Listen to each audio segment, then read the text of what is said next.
For each item in the index, check the order number of the corresponding page, so you can edit it, as shown in the example. Select the link text. Then, in the box that appears, click on Add Link or Edit Link.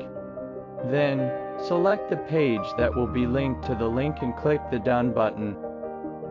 The selected page must always have as a reference one more unit in relation to its printed numerical order indication.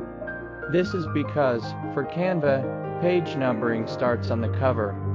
However, when we configure the ebook, the printed numbering starts from the second page.